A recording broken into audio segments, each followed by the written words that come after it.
एक स्कूल में बड़ा ही शरारती एक लड़का पढ़ता था।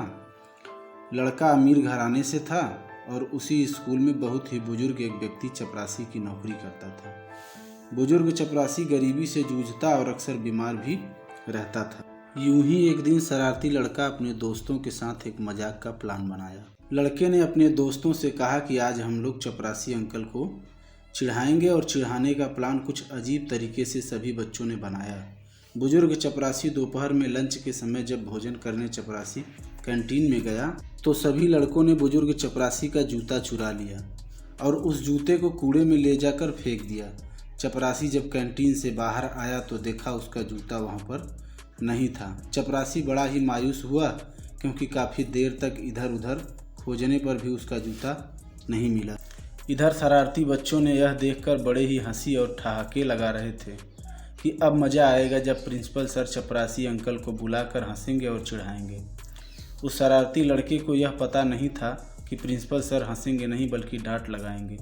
तब तक प्रिंसिपल का बुलावा आ ही गया क्योंकि बुजुर्ग व्यक्ति अपने जूता की खोज में इधर उधर बहुत ही समय व्यतीत कर चुका था, जिस वजह से स्कूल के और भी काम जरूरी थे जो चपरासी नहीं कर पाया था।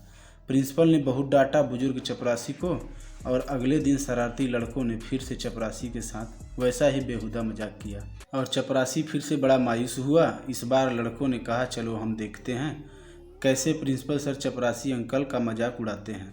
और लड़कों ने प्रिंसिपल केबिन के खिड़की के पास जाकर ध्यान से सुनने लगे और चुपके से देखने लगे तो प्रिंसिपल सर ने चपरासी अंकल को बहुत ही डांट रहे थे और चपरासी अंकल बड़े ही मायूस और उदास होकर खड़े थे। और जब चपरासी अंकल प्रिंसिपल सर के केबिन से बाहर आए तो सभी लड़कों ने सारी बात को समझ चुके थे। लड़कों को अपने किए पर पछतावा होने लगा तो लड़कों ने फिर से एक प्लान बनाया और इस बार प्लान शरारत का नहीं बल्कि अपनी गलती को सुधारने का प्लान बनाया। लड़कों ने उस कूड़े के ढेर में पड़े हुए जूते को लाके अच्छे से साफ करके धुल के फिर से दूसरे दिन स्कूल में लेकर गए और चपरासी अंकल को जूते दे दिए। बुजुर्ग चपरासी बड़ा ही खुश हुआ क्योंकि वह बुजुर्ग व्यक्ति इस बार अपने दवाई के पैसों से जूता खरीदा था। दवाई के पैसों वाली बात जब बच्चों ने सुना तो बच्चे बड़ा ही भावुक हो गए और चपरासी अंकल को अपने पॉकेट का खर्चा निकाल के सभी लड़कों ने इकट्ठा करके चपरासी अंकल को दे दिया और सभी लड़कों ने कहा अंकल अब हम लोग ऐसी गलती कभी नहीं करेंगे।